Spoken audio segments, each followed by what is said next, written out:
Blazing Saddles, it seems to me, is primarily a Holocaust plot, an attempted Holocaust. A Jewish Western, if you will. The main villains in the movie try to symbolically and in some ways actually burn out the townspeople because their land is about to go up in value dramatically. They don't know it, and the real estate grabbers want to run them out of town by any means possible to seize their property. This is what happened in World War II in large measure as well. There was a group of people, or a few groups of people, that those in power figured they could wipe out to loot their stuff. And that's ultimately how the Nazis lost the war. They got distracted by the looting.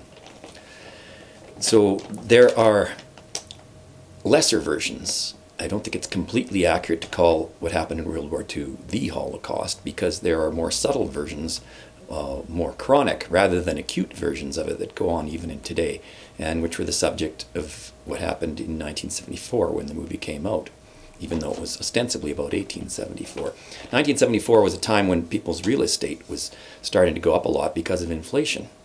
So somebody's house that might not have been worth seizing or destroying for new development a couple of years earlier suddenly became more attractive, and a lot of people suddenly found themselves in a position where it was getting harder and harder to afford housing, something that in some ways is becoming even more acute today.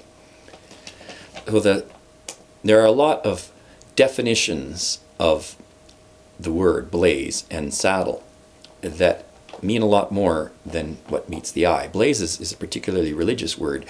To make a burnt offering is the meaning of Holocaust. This is one of the means of blaze, but it also is something that occurs a lot in Exodus. There are a lot of ways in which the Lord of Exodus appears fiery. He appears as a fiery pillar. He appears as a burning bush.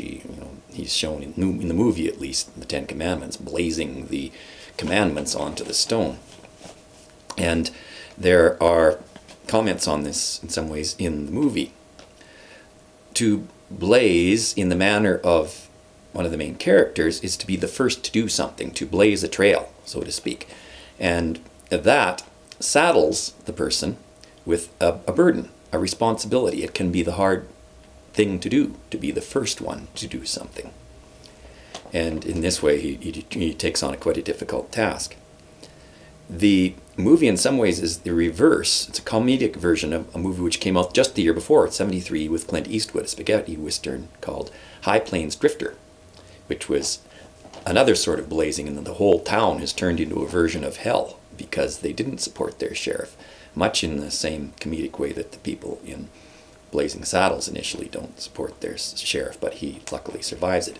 He is offered up as a sacrifice, a holocaust, a burnt offering, symbolically. He's attempted to be killed by that means more than once in the movie, and the townspeople, of course, eventually find themselves in much the same position. And the movie is about people who are disenfranchised or disproportioned of their chance to own land, and the people who do own land suddenly realizing that really they're on the same side. They're being attacked by the same people who are trying to take their lives and their property from them.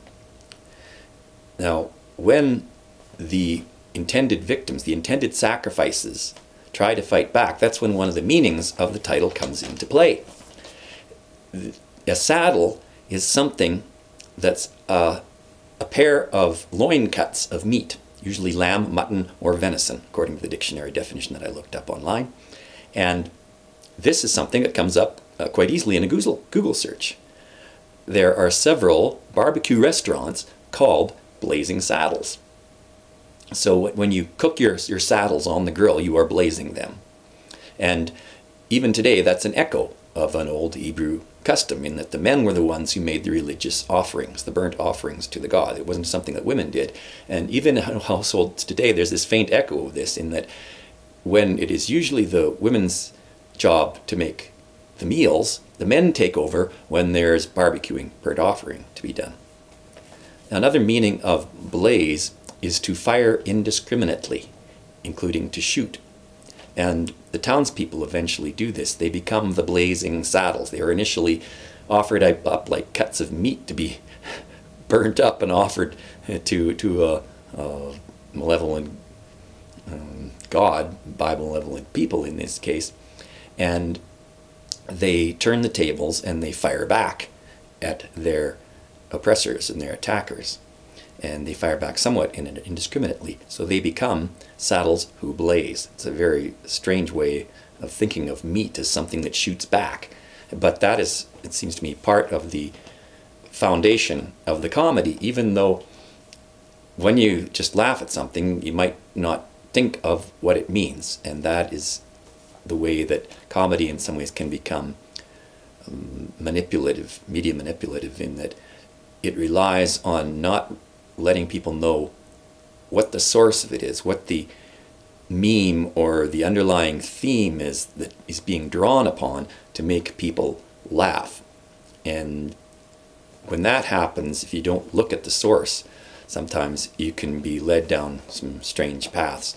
And in the case of Holocaust plots, there are so many of them. Unfortunately, I think we tend to overlook them, and we tend to start to think of what happens as normal or acceptable just because it happens so much, and we don't look at its roots and we don't question it.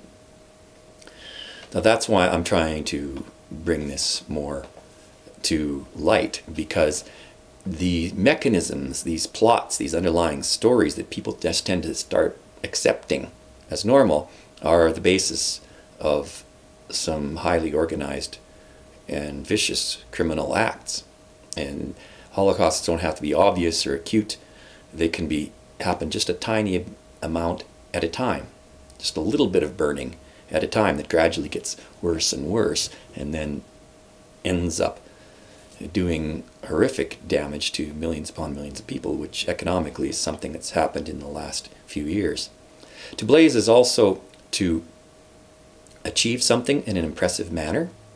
Unfortunately, in the movie, it's another sacrifice.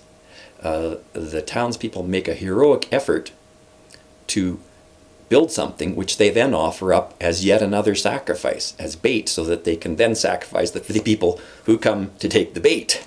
And the word blaze also means to proclaim in a prominent, typically sensational manner.